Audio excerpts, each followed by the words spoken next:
MCQ এ ভালো করার জন্য আমি যে এখানে 5টা তথ্য লিখে দিলাম, এই 5টা তথ্য অবশ্যই তোমরা মুখস্থ রাখবা। প্রিয় এইচএসসি শিক্ষার্থীরা, তোমরা যারা 24 ব্যাচ আছে, তোমাদের 30 জুন থেকে পরীক্ষা শুরু। তো তোমরা যারা এখনো ফিজিক্সের এমসিকিউ নিয়ে অনেক টেনশনে আছো, বা ফিজিক্সের এমসিকিউ গুলো 25 মিনিটে 25টা কিভাবে দাগাবা, এটা আমি সব স্টুডেন্টের জন্য বলতেছি না, প্রায় অধিকাংশ স্টুডেন্টেরই দেখা যায় যে 25 মিনিটে 25টা দাগাইতে সমস্যা হচ্ছে। তো আমি তাদের জন্যই আজ এই ক্লাসটি তৈরি করতেছি, ভেক্টর অধ্যায়ের শর্টকাট এমসিকিউ। তোমরা কিভাবে এই ভেক্টর অধ্যায় থেকে যদি কোনো এমসিকিউ আসে তাহলে সেটা কিভাবে অতি দ্রুত সলভ করবা। তো বোর্ডে আমি ফার্স্ট যে এমসিকিউটা নিয়েছি সেটা হলো a equal 3i plus j plus 2 কে ভেক্টরটির ক্ষেত্রে নিচের প্রশ্নগুলোর উত্তর দাও। তো আমি এখানে বেসিক থেকে একদম শুরু করতেছি তোমাদের এমসিকিউ গুলো। a এর মান কত হবে? এখন মান তোমরা কিভাবে নির্ণয় করবা? তোমরা নিশ্চয়ই জানো মান কিভাবে নির্ণয় করতে হবে। a দিয়ে তোমরা এখানে কি দিবা? রুট দিবা। তারপর এখানে যে সংখ্যাগুলো থাকবে 3 এর উপর স্কয়ার দিয়ে দিবা, মাঝে কি হবে প্লাস, যে এখানে 1 দিবা, তারপর স্কয়ার, তারপর হলো কে এর মান আছে হলো 2, 2 এর উপর স্কয়ার। তাহলে এটার কত হবে? এটা হবে 9, অর্থাৎ √14। এর মান কত হবে? √14 হবে। এখন দ্বিতীয় যে প্রশ্নটা আছে সেটা হলো এ বরাবর একক ভেক্টর। এ বরাবর একক ভেক্টর আমরা কিভাবে নির্ণয় করব? এ বরাবর একক ভেক্টরের ক্ষেত্রে তোমরা এ দিয়ে এখানে যেটা করবা, এ ভেক্টর যেটা আছে সেটা এবং এ ভেক্টরের মানটা নির্ণয় করবা। এ ভেক্টরের মানটা নির্ণয় করলে তোমরা এখানে পেয়ে যাবা এ বরাবর একক ভেক্টরটা কি হবে। এখন এটা যেটা আছে এ ভেক্টর, তো এ ভেক্টরটা কি আছে? এ ভেক্টর এখানে বোর্ডে যা আছে তাই হবে এখানে, অর্থাৎ 3i plus j plus 2k। আর আমরা এ ভেক্টরের মান নির্ণয় করছিলাম আগে প্রথম প্রশ্নটাতে, এ ভেক্টরের মান নির্ণয় করছি, জাস্ট এখানে তোমরা এ ভেক্টরের মানটা বসাই দিবা, তাহলে এটারও অ্যান্সার পেয়ে যাবা। এখন তৃতীয় যে প্রশ্নটা আমি নিয়েছি সেটা হলো ভেক্টরটির বিভিন্ন অক্ষের সাথে কোণ কত হবে। এই বিভিন্ন অক্ষের সাথে কোণের ক্ষেত্রে আমরা কিভাবে নির্ণয় করব। এই প্রশ্নটি দেখা যাক এখন কিভাবে তোমরা করবা। এখানে ভেক্টরটির বিভিন্ন অক্ষের সাথে কোণ চাইছে। তো প্রথমে আমরা এটা কি, এটা হলো এক্স অক্ষ বরাবর, এটা কি ওয়াই অক্ষ বরাবর, এটা হলো জেড অক্ষ বরাবর। তাহলে এক্স অক্ষ বরাবর কোনটা কি হবে? এক্স অক্ষ বরাবর যে ইয়াটা পাবা তোমরা এখানে theta, theta equal cos inverse, আমি ডিরেক্ট সূত্রটা এখানে অ্যাপ্লাই করে দিচ্ছি, কস ইনভার্স এখানে এক্স বরাবর মান কি 3, তারপরে এখানে পুরাটার যে মানটা পাইছো তোমরা এ ভেক্টরের পুরাটার মান সেটা এখানে বসাই দিবা, তাহলেই হয়ে যাবে। এখন এটা গেল এক্স বরাবর, তাহলে ওয়াই বরাবর কি হবে? ওয়াই বরাবর হবে থিটা ইকুয়াল এখানে কস ইনভার্স, আর ওয়াই এর মান কত? ওয়াই এর মান হচ্ছে 1, আর নিচে পুরা ভেক্টরটার মান বসাই দিবা। এইভাবে তোমরা জেড অক্ষ বরাবর যেটা আছে সেটাও নির্ণয় করে ফেলবা। তো আমি দ্বিতীয় যে এমসিকিউটি নিয়েছি সেটা হলো ত্রিমাত্রিক স্থানাঙ্ক ব্যবস্থায় ভেক্টরের আদি বিন্দুর স্থানাঙ্ক সেটা কত দেওয়া আছে? 543, এবং শেষ বিন্দুর স্থানাঙ্ক দেওয়া আছে 865। এখানে প্রথম যে প্রশ্নটা দেওয়া আছে সেটা হলো ভেক্টরটি কি, তারপরে প্রশ্নটা ভেক্টরের মান কত। তো ভেক্টরটি কি এটা তোমরা কিভাবে নির্ণয় করবা? এখানে আদি বিন্দুর স্থানাঙ্ক এবং শেষ বিন্দুর স্থানাঙ্ক যেটা আছে সেটা তোমরা প্রথমে কি করবা? বিয়োগ করে দিবা এখানে শেষ বিন্দুর স্থানাঙ্ক থেকে আদি বিন্দুর স্থানাঙ্কগুলো। তাহলে 8 মাইনাস কি হবে? 5। এটা কোন অক্ষের দিকে? এটা হলো এক্স অক্ষের দিকে, অর্থাৎ আই হবে এটা। তারপর প্লাস দিয়ে এখানে 6 থেকে কি হবে? 6 থেকে 4 মাইনাস হবে, এটা হলো জে। তারপর এখানে 5 মাইনাস 3, এটা হলো কে। তাহলে এখানে তোমরা মাইনাস করলে এটা কি পাবা? ক্যালকুলেশন করলে এখানে পাবা 3i, তারপর এখানে প্লাস দিয়ে 2j, আর এখানে মাইনাস দিয়ে প্লাস দিয়ে 2k, অর্থাৎ এটা হবে ভেক্টরটা, এটা হবে ভেক্টরটি। এখন দ্বিতীয় যে প্রশ্নটা আছে ভেক্টরের মান নির্ণয় করো। তাহলে ভেক্টরের মান কিভাবে নির্ণয় করবো এটা তোমাদেরকে প্রথম এমসিকিউতেই আমি দেখাই দিয়েছিলাম।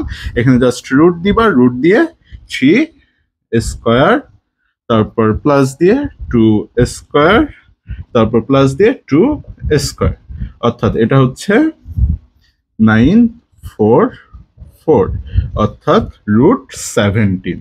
ভেক্টরটির মান কত হবে? √17। তৃতীয় যে প্রশ্নটি নিয়েছি আমি সেটি হচ্ছে a equal to i plus a j minus √5 K null vector হলে a এর মান কত হবে। কি বলছে এখানে? নাল ভেক্টর। এখন শিক্ষার্থীরা তোমরা বলো নাল ভেক্টরটা কি? নাল ভেক্টর বা শূন্য ভেক্টর বলতে যেটা বোঝায় সেটা হলো এর মানটা কত হবে? শূন্য হবে। নাল বা শূন্য ভেক্টরের ক্ষেত্রে এর মানটা কি হবে? শূন্য। নাল ভেক্টর ইকুয়াল এর মানটা হবে 0। এখন এই ভেক্টরটা কি করতে হবে, মান বের করে নিতে হবে। এখন মান কিভাবে বের করবো এটা নিশ্চয়ই জানো তোমরা, রুট দিবা, তারপর 2 এর উপর স্কোয়ার প্লাস এ স্কোয়ার, তারপর মাঝে প্লাস দিবা, ব্র্যাকেটের মধ্যে মাইনাস রুট 5 স্কোয়ার। এখন এটা ক্যালকুলেশন করলে কত পাবা, 4 প্লাস এ, তারপর প্লাস দিয়ে পাবা এখানে 5 রুট, অর্থাৎ এটা হচ্ছে রুট 9 প্লাস এ। এখন এ ভেক্টরটা কত বলছে, নাল ভেক্টর। নাল ভেক্টর হলে যদি এ ভেক্টরটা নাল ভেক্টর হয় তাহলে এটা ইকুয়াল কি পাবা, 0 পাবা। তাই এখানে এটা ক্যালকুলেশন করলে আমরা যেটা পাবো সেটা হলো রুট 4 প্লাস এ প্লাস 5 ইকুয়াল দিয়ে 9 প্লাস এ ইকুয়াল, যেহেতু নাল ভেক্টর বলছে নাল ভেক্টর মানটা কি 0, তাহলে এ ইকুয়াল আমরা কি পাবো, এ ইকুয়াল পাবো আমরা -9। এখন বলছে ভেক্টরটি একক হলে কি এই ভেক্টরটা কি মান কত হবে, 1 হবে। 1 যদি হয় তাহলে এখানে তোমরা যেহেতু এখানে 0 বসেছিলাম ঠিক সেম ভাবেই এটা করবা, 9 প্লাস এ ইকুয়াল 1। তাহলে এই ক্ষেত্রে এর মান যেটা পাবা, এর মান পাবা হলো -√8।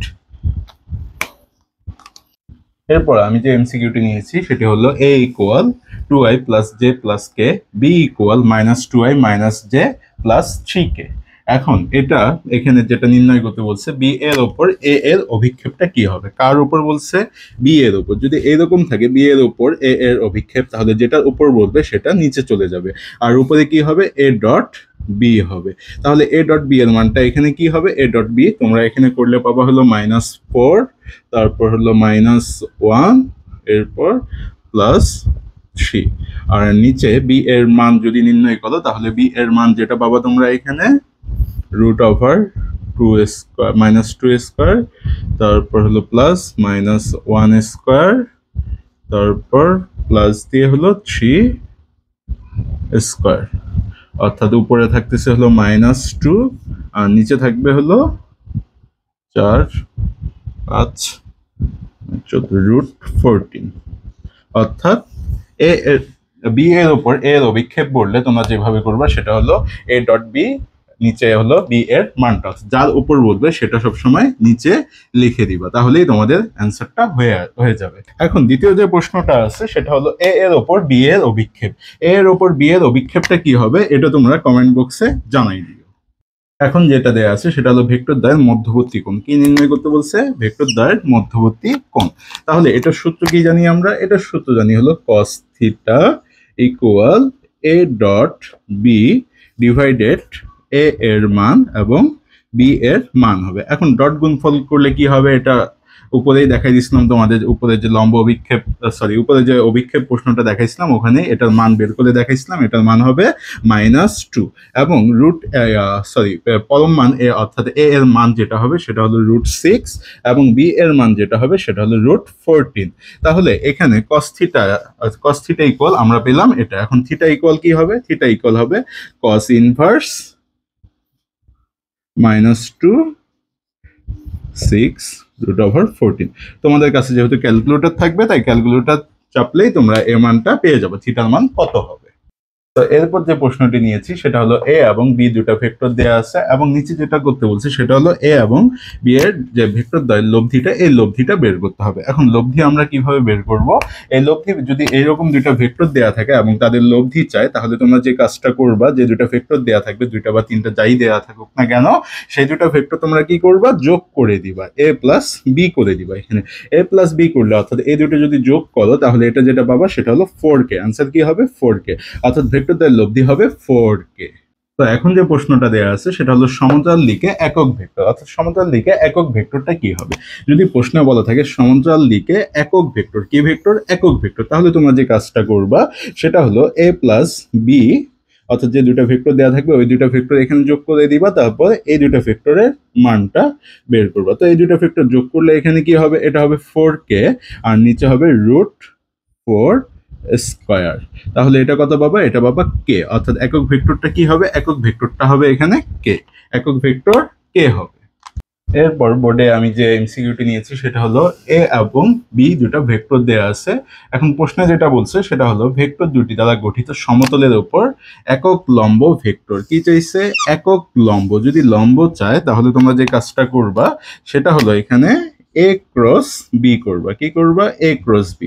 এ ক্রস বি করার পর এ ক্রস বি এর যে মান হবে সেটা নিচে বসাই দিবা। তাহলে তোমরা এখানে প্রশ্নের অ্যান্সারটা পেয়ে যাবে। এ ক্রস বি করলে এখানে যেটা পাবা সেটা হলো 4i মাইনাস 8j।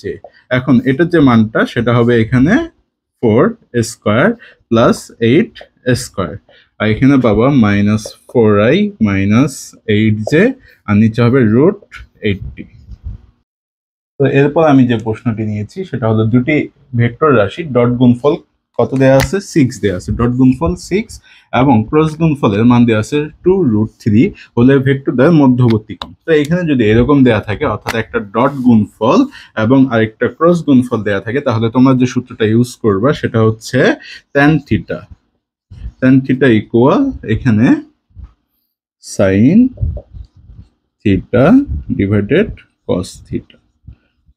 এখন এটা বসাবা হলো এ বি আর এখানে এ বি, অর্থাৎ এখানে ক্রস গুণফল যেটা আছে সেটা হলো এ বি সাইন থিটা এবং ডট গুণফল যেটা আছে এ বি কস থিটা। তারপর যে মানগুলো দেওয়া থাকবে সেগুলো এখানে বসাই দিলেই তোমরা অ্যান্সার পেয়ে যাবে, অর্থাৎ 2√3 নিচে হলো 6। তারপর এখানে থিটা ইকুয়াল tan ইনভার্স √3। এটা যদি মান বের করো তাহলে তোমরা পাবা হলো 30 ডিগ্রি। কত পাবা? 30 ডিগ্রি, অর্থাৎ থিটার মান পাবা 30 ডিগ্রি। তো এখন আমি যে প্রশ্নটি নিয়েছি সেটা হলো এ একটা ভেক্টর দেয়া আছে এবং বি একটা ভেক্টর দেয়া আছে। তো এখানে যেটা বলছে এ এর মান কত হলে ভেক্টর দুটি লম্ব হবে। তোমরা নিশ্চয়ই জানো লম্ব হওয়ার শর্ত কি? লম্ব হওয়ার শর্ত হচ্ছে লম্ব হওয়ার শর্ত লম্ব হওয়ার শর্ত হচ্ছে এ ডট বি ইকুয়াল কি হবে? 0 হবে। এ ডট বি ইকুয়াল যদি 0 হয় তাহলেই সেটা কি হবে? লম্ব হবে। এ ডট বি ইকুয়াল কি 0 হলে কি হবে? লম্ব হবে। এখন এ ডট বি তোমাদেরকে বের করে নিতে হবে। এ ডট বি কি হবে?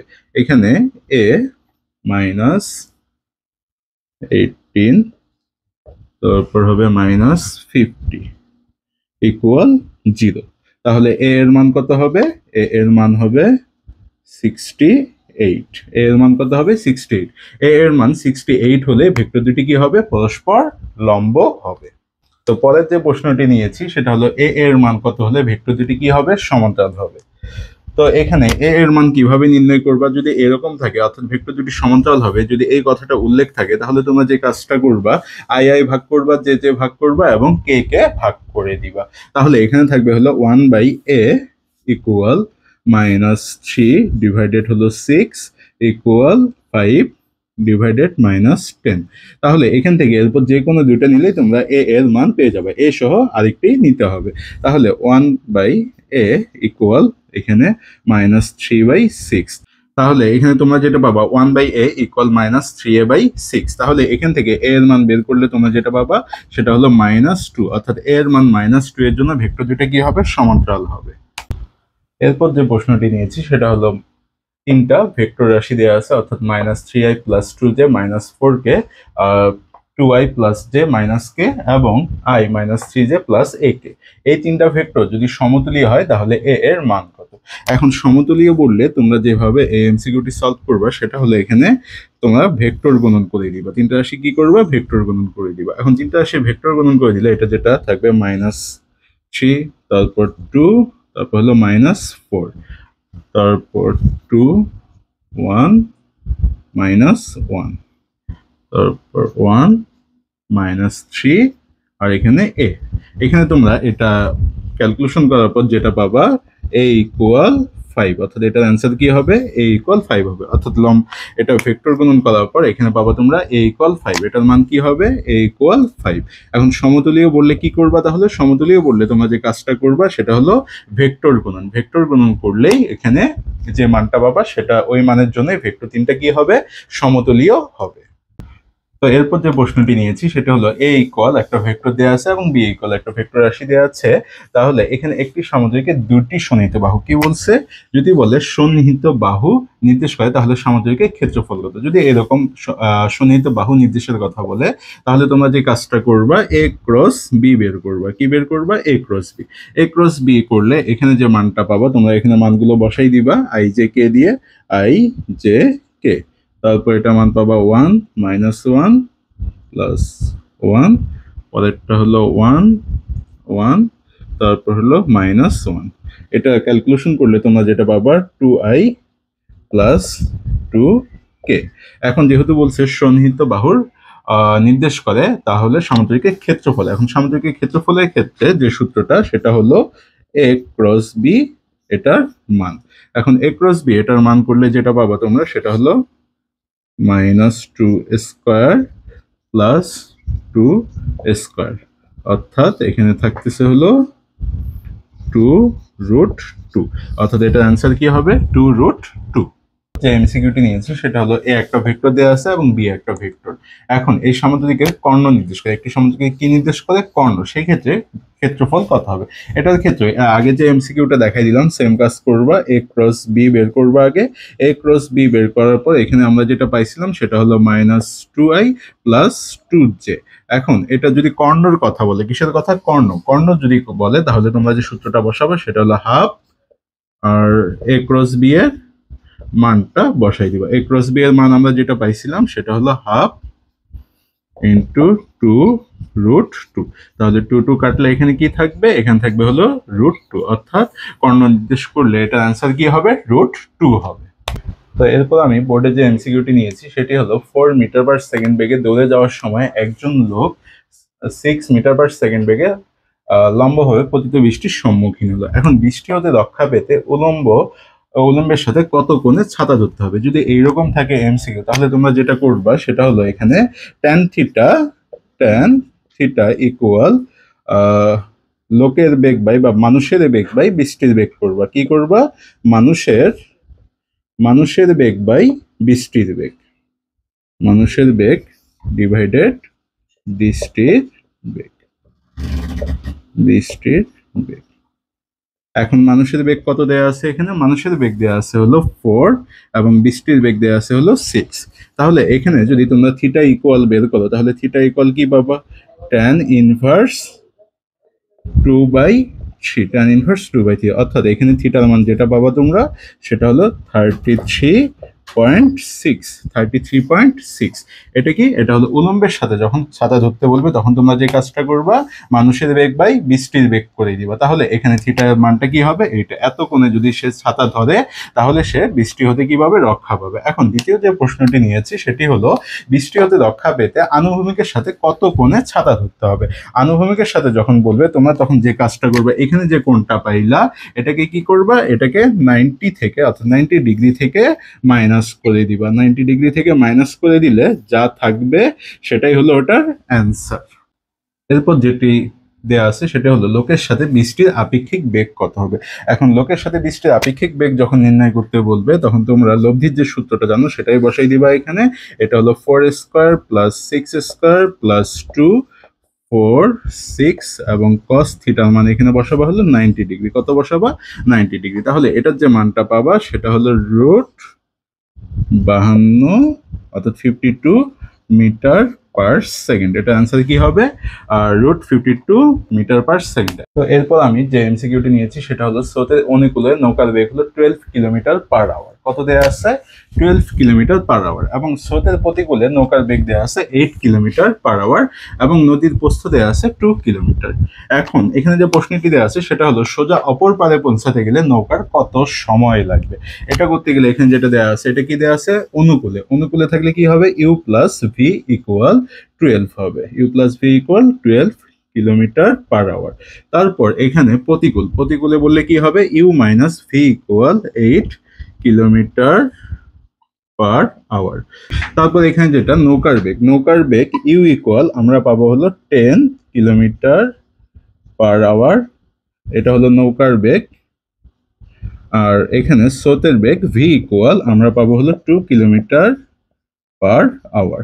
এখন এখানে যেটা বলছে প্রশ্নটা সেটা হলো সোজা অপর পারে পৌঁছাতে নৌকার কত সময় লাগবে। t equal D root over U square minus V square করে দিব। এখানে ডি কোনটা? ডি এর মান হলো এখানে নৌকার প্রস্থ যেটা দেওয়া আছে সেটা 2 বসাবা, আর ইউ এবং ভি এর মান এখানে দেওয়া আছে বসাই ক্যালকুলেশন করলেই তোমরা টি এর মানটা পেয়ে যাবা। এরপর এখানে যে প্রশ্নটি দেওয়া আছে সেটা হলো আগের প্রশ্নটাই জাস্ট এখানে বলা আছে অপর পারে পৌঁছাতে সর্বনিম্ন কত সময় লাগবে। কি চাইছে? সর্বনিম্ন কত সময়। যদি এইরকম দেয়া থাকে তাহলে তোমরা যে সূত্রটা বসাবা টি মিনিমাম ডি বাই ইউ, এবং ডি এবং ইউ এর মান বসাই দিলেই তোমরা এখানে সময়টা পেয়ে যাবে। তো এরপর আমি যে প্রশ্নটি নিয়েছি সেটা হলো স্রোত থাকলে এক ব্যক্তি 100 মিটার চলা একটি নদী সাঁতার কেটে 5 মিনিটে পার হয়, তাহলে স্রোতের গতিবেগ নির্ণয় করো। এই ম্যাথটা করতে গেলে এর আগে যে ম্যাথটা করাই দিলাম তোমাদেরকে এস ইকুয়াল ইউটি, এখান থেকে তোমরা কি করবা? ইউ এর মানটা বের করে নিবা। ইউ এর মান বের করার পর তোমরা এখানে যেহেতু বলছে স্রোত থাকলে, এই স্রোত থাকলে কথাটা উল্লেখ থাকলে তোমরা যে সূত্রটা ইউজ করবা সেটা হচ্ছে S equal U square minus V square into T. এখানে যে ইউ এর মানটা পাবা, এখানে ইউ এর মান এখানে বসাই দিবা, এস এর মান দেয়া আছে, টি এর মানও দেয়া আছে, তাহলে তোমরা এখান থেকে অনায়াসে ভি এর মানটা বের করতে পারবা। ভি এর মান যেটা হবে সেটাই হবে এখানে স্রোতের গতিবেগ। তো এমসিকিউ ভালো করতে গেলে তোমাদেরকে কিছু কিছু জিনিস মুখস্থ রাখতে হবে। এই ভেক্টর অধ্যায়ে যেসব তথ্য তোমাদের মুখস্থ রাখতে হবে তা আমি বোর্ডে লিখে দিচ্ছি। তো প্রথম যেটা লিখে দিচ্ছি, এখানে দুটি সমানের ভেক্টরের লব্ধির মান একটি ভেক্টর মানের সমান হবে যখন তাদের মধ্যবর্তী কোণটা কত হবে? যখন তাদের মধ্যবর্তী কোণটা হবে 120। তোমরা এই তথ্যটা অবশ্যই মুখস্থ রাখবে। পরে যেটা লিখছি সেটা হলো দুটি ভেক্টর যোগফল এবং বিয়োগফল সমান হলে তাদের মধ্যবর্তী কোণ কত হবে? তাদের মধ্যবর্তী কোণ হবে 90 ডিগ্রি। এখন এ ডট বি সর্বোচ্চ হবে কখন? সর্বোচ্চ হবে যখন তাদের মধ্যবর্তী কোণটা কি হবে? 0 হবে। এ ক্রস বি সর্বোচ্চ হবে যখন তাদের মধ্যবর্তী কোণটা কি হবে? 90 ডিগ্রি হবে। তোমরা এই তথ্যগুলো অবশ্যই মুখস্থ রাখবা। এরপর আমি যে দুটি তথ্য দিয়েছি এই দুটি তথ্য তোমাদের মুখস্থ রাখতে হবে। কি বলা আছে? দুটি ভেক্টরের মধ্যবর্তী কোণ কত হলে ভেক্টর দ্বয়ের ডট এবং ভেক্টর গুণফল কি হবে? সমান হবে। এই কোণটার মান হবে 45 ডিগ্রি। কত হবে? 45 ডিগ্রি।